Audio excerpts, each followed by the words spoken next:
The psychotic spliff, a metaphorical dagger setting the record straight. 7 Crow speaks. As Don Juan said to Carlos, warriors are incapable of feeling compassion, because they no longer feel sorry for themselves.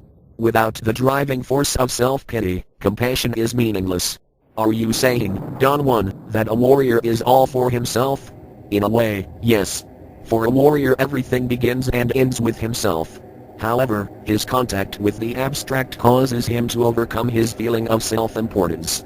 Then the self becomes abstract and impersonal.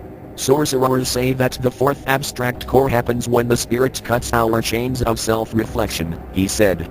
Cutting our chains is marvelous, but also very undesirable, for nobody wants to be free. See. Being offended is succumbing to another, falling for the trap set by man. Don't affect those snared by spirit. We would never fall for it. Plain and simple. Point. We see through the bullshit to say, period. -7 Crow. Need more read on. When the sorcerer tilts their brim, destroying the ego of another, shifting attention and delivering the blow of a magical new wall, a knock of the spirit pounds at their door. Point. Ripping a tear in the mental fabric, lifting the veil and tearing it down, a cracking between the worlds. For now all truth of the matters are revealed. The warrior overcomes the selfishness on the path to selfless awareness. The most selfish of all are sorcerer's ruthlessness. A magical no longer succumbs to the mundane, the projections of another's perception is meaningless. The warrior's feelings are never hurt. Our feelings are no longer emotional responses, or the overacting of an average person's reactions do not apply. The Toltec magical is impervious to the inner talk. Having overcome the internal dialogue, we no longer repeat the same things as others do to maintain the world. The created aspect we classify by categorization is of another inventory, as in we energetically command ourselves impeccably and in correct accordance to our position, for no other's curses affect our well-being and in no way construct our world. Point. We are impeccable. The fallible peccadilities abound fall into 3 categories: small fries, little fish and head hunches. All petty tyrants, myogenic loss kino sungent, those who are not real people, but living beings. Point. Average people listen to themselves too much, for the monster inside one shut up. The Archon feeds on petty and regurgitated verbal diarrhea, inflicting worse and dropping the load on others. An exponential downfall into the tonal or physical world aspect, the classified personal exception enforced happen others. The agreements of the circle. 1. Frequency. The interruption that usually starts the confrontation or disagreement is usually a result of arguing in conversation or belief. People's mouths love to verbalize what area of the brain you're stimulating, then you may have to remark on that comment. Usually that right there steers the direction off the original point of the conversation, leaving the topic open to reason for discussion. Abandoning the point no longer assembled the point. Chaos ensues. The mind's ammunition fires rapid. The mouth follows. The battle begins, as a war of intellect, as if either party is correct. Sorcerers know. Point. Knowing is a burden and everyone is wrong. We are aware of that, as antiquitious quantum shamans. This is our cosmology. A logical cosmos. Our personal beliefs are good for one thing, one person. Making a recording on paper only makes for dirty toilet paper. Point. Expressing one's foolishness, as a must be accepted clarity. Your point of views come from the inner talk which will defecate its verbal diary on another.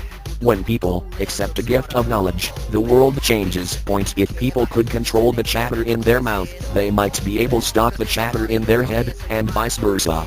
In a repetitious and ending cells we get sucked into, until man does this and succeeds in clearing the table of everyday acts and habitual repetition. Once an asshole, always an asshole becomes true. In the case for double speaking, one must be matched accordingly. For unbalanced, someone's bound to fall and the sorcerer flies.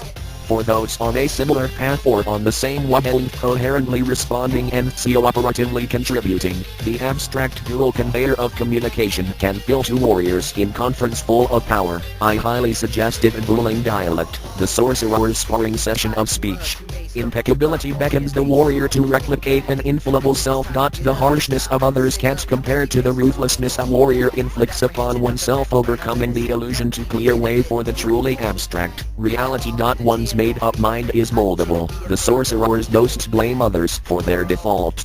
It is only temporary, for they have met the magical Playing the Fool, a position of the average man or first card in the tarot, is every man and woman's position in their challenge of awakening. The Magical challenges others to awake by simply being aware. Point third, for the meaningless torture one inflicts on themselves and passes to the next available victim bypasses the awake. The compulsion of tyrants is true vampirism. For the arcanego is the real mus veritu azazel. People are possessed by innumerable amounts of spirits known as the menagerie, our DNA. The sedothimes of Set are angels and demons within the body. Our hormones and peptides are the sedothimes, soldiers of Osier. Harem's allies, the Magical works with and barters with the spirits, possessing them and not the other way around. Others are possessed by the spirits, the monster's marionette. People are the puppets acting as the master chooses. The false expressions people project are the flyers within the being controlling the masses' belief. For all resides within, the wasaraxesis. We see through the bullshit to say, period.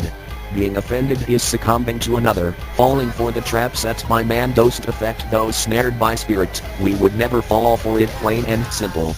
Abstracts of the Sorcerer, the ritualization not doing. Copyright material of E-Theory by B.B. Published. Do not copy without permission. Copyright 7 Crow of the White Wolf. Trademark autobiography of a sorcerer. 13 books of 7 Crow. All my works published online. Theory. Copyright F. The Intergenetic Warrior. Trademark 8. Copyright. More Carlos Castaneda Couts. What a strange feeling, to realize that everything we think, everything we say depends on the position of the assemblage point, he remarked. And that was exactly what I had been thinking and laughing about. I know that at this moment your assemblage point has shifted, he went on, and you have understood the secret of our chains.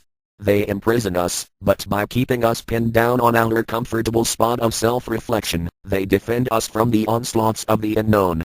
I was having one of those extraordinary moments in which everything about the sorcerer's world was crystal clear. I understood everything. Once our chains are cut, Don Juan continued, we are no longer bound by the concerns of the daily world. We are still in the daily world, but we don't belong there anymore. In order to belong we must share the concerns of people, and without chains we can't. Don Juan said that the Magical Elias had explained to him that what distinguishes normal people is that we share a metaphorical dagger, the concerns of our self-reflection. With this dagger, we cut ourselves and bleed, and the job of our chains of self-reflection is to give us the feeling that we are bleeding together, that we are sharing something wonderful, our humanity. But if we were to examine it, we would discover that we are bleeding alone, that we are not sharing anything, that all we are doing is toying with our manageable, unreal, man-made reflection. Sorcerers are no longer in the world of daily affairs, Don Juan went on, because they are no longer prey to their self-reflection. Don Juan, C. Castaneda.